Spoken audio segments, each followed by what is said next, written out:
माती रोवाया पना पापा हो नयन वाया पना लोर पोचा हो नयन वाया पना लोर पोचा हो दियवा लेके माती सोचा हो दियवा लेके माती सोचा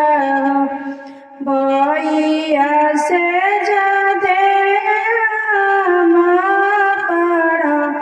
पापा हो पढ़ी लिखी के आगे जाइब हो पढ़ी लिखी के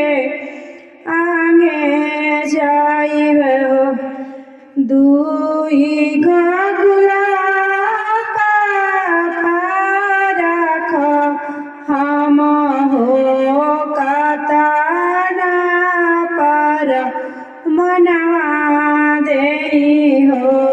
कतना पर मनवा दे पढ़िए लिखी के पापा हम आगे जैब हो तोहाके हम बहुत करब हो भैया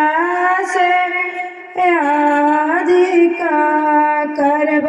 हो भैया से अधिक करब हाथवा जोरी वाले कावना बेटी हो सुना हमारो पापा जी हो सुना हमारो चाचा जी हो जानी रोवा रोवाया पना चाचा हो नयन माया पना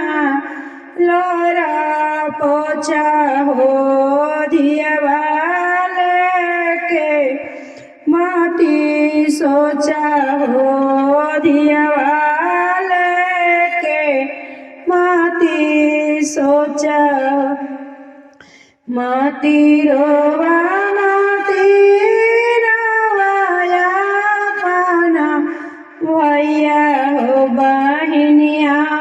लेके माती सोचा हो नयनवा दोनों लोरा पोचा हो नयनवा दोनों लोरा पोचा